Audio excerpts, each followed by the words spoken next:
Olá, seja muito bem-vindo, eu sou Eli Cardoso, você está aqui no meu canal e nesse tempo estou trazendo o meu testemunho dividido em algumas partes, né?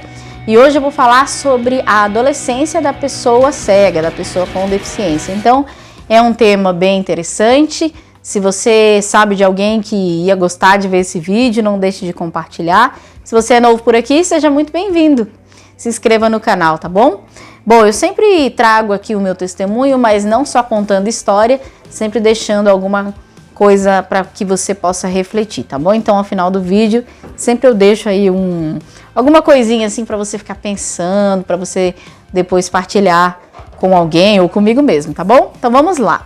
Bom, na adolescência é um período difícil, é um período desafiador para todo mundo e para as pessoas cegas, para as pessoas com deficiência também, né? Eu não sei se acaba sendo mais desafiador, menos desafiador, ao final vocês vão acabar tirando as suas próprias conclusões.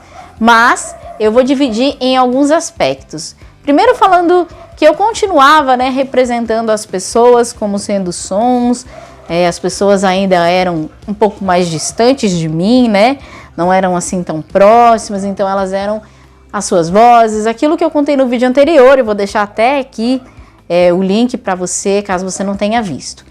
Mas algumas coisas foram acontecendo, algumas coisas foram aparecendo na minha história.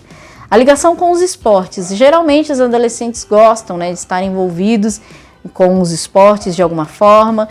Ou eles gostam muito ou eles não gostam, né? Geralmente o pessoal mais intelectual não gosta muito dos esportes.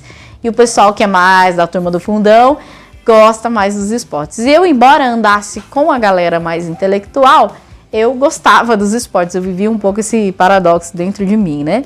Então, o que acontece? Eu achava que tinha um jeito de adaptar o vôlei para que a gente que não enxerga pudesse também jogar, né? Eu achava que dava sim, que pelo vento, né, batendo assim perto de onde a bola estava vindo, eu conseguiria correr e defender e pegar a bola. Gostava de aprender assim as técnicas do vôlei, enfim, tenho nem tamanho para isso, né?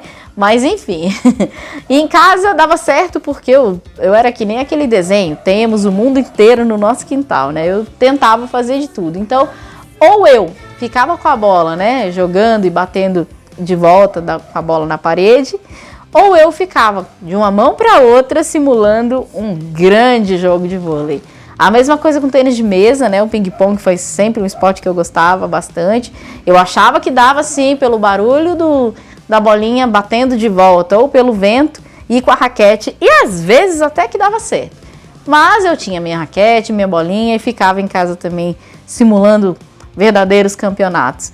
Eu gostava dos esportes tradicionais, mas eu também gostava de esportes radicais. Pois é, eu cheguei a ter um skate, imaginem vocês, hein? Eu andava de skate aqui, minha pista de skate era o meu quintal, mas eu andava um pouquinho, acho que só longboard mesmo que daria certo, porque manobras, olha, não deu muito certo não.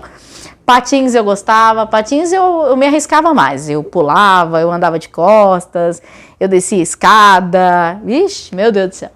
Gostava muito dos esportes radicais também e tentava aprender. Não sei se gostava mais pelos sons ou pela ideia da rebeldia, e aí a gente entra na questão musical, né? A música, ela começou a fazer mais parte da minha vida a partir da adolescência. Foi quando eu ganhei meu primeiro instrumento musical, que foi um teclado, lá pelos 13 anos. Depois, com 15, eu fui pro violão e voltei pro teclado de novo, enfim. E aos 13 anos foi quando eu fiz minha primeira composição, deixa pra lá, né, minha primeira composição. Também me imaginava tocando numa banda. É aquela época, né, que o adolescente encontra alguém para se inspirar, e eu gostava muito de uma banda de rock, ouvia muito rock, então nisso eu era mais parecido com o pessoal que andava comigo, né? O pessoal mais intelectual era a galera que gostava mais de rock também. A gente era aquele povo mais de cara feia, mais revoltado contra tudo e contra todos, porque eu contei também que foi na adolescência que eu me soube cega, eu descobri o que significava essa frase, né? Não enxerga. Então eu fiquei um pouco mais revoltada, né? Então é a época que os jovens costumam sair, mas eu não saía. Então a gente acaba entregando a idade quando conta essas coisas, né? Eu tinha um Discman. Rapaz, vocês que são jovens nem sabem o que é isso. Mas enfim. E na época, o que era muito legal era você gravar muitas músicas em um CD. CD, sabe? CD de MP3. Aí o que eu fazia? Eu colocava um CD com muitas MP3, várias músicas, cabia bastante música. E eu colocava meu Discman, meu fone, deitava ali. E ali se foram muitas sextas e sábados à noite nas minhas baladas inventadas e imaginadas. E falando sobre a última parte desse vídeo, sobre a aparência. Durante a adolescência, a aparência muda muito, o corpo muda muito, né? Mas eu não só não conhecia as pessoas eram vozes, lembra? Eram sons, como eu também não me conhecia, né? E eu queria muito, assim, ser vista como essa pessoa rebelde. Então eu fui uma adolescente que tive muitos piercings. Eu brinco assim que eu era em braille, né? Vocês não conseguem nem me imaginar, né? Com esse rostinho angelical, cheio de piercing. Pois é, pois eu tinha um aqui, um aqui, um aqui, um monte de brinco. Eu queria que as pessoas olhassem pra mim e me vissem, ó, na rebeldia. Mas olha só que bobagem, né? Que bobagem, porque eu queria ser vista, mas eu sequer me conhecia. E quando a gente fala em se conhecer, a gente não fala simplesmente do corpo, porque o adolescente, o ser humano, ele corre esse risco, né? E nesse aspecto eu não sei se o fato de não enxergar, a gente acaba sendo preservado um pouco dessa coisa, né? Do ver o corpo do outro, enfim, de olhar a aparência do outro. Por quê? Como a gente se fala muito sobre essa questão do temos que nos conhecer, o jovem precisa se conhecer, e o pessoal acaba se atrapalhando um pouco nisso, né? Porque se conhecer não é apenas conhecer o seu corpo, porque nós não somos só um corpo. O corpo é apenas o externo de algo muito maior que existe dentro de nós, que é a nossa alma, que é o nosso espírito, o nosso intelecto.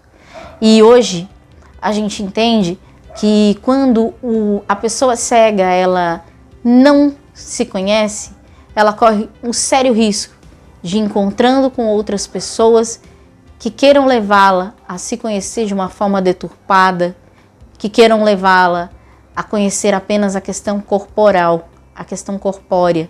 E tudo fica muito estranho, porque de repente aquela pessoa que era apenas uma voz se aproxima demais de você, se torna um corpo, e isso pode ser assustador, traumático, e leva a gente a ter uma consciência deturpada da própria sexualidade, porque a gente não consegue se ver como um dom quando a gente não se conhece, e a gente não consegue se ofertar ao outro quando a gente não se ama.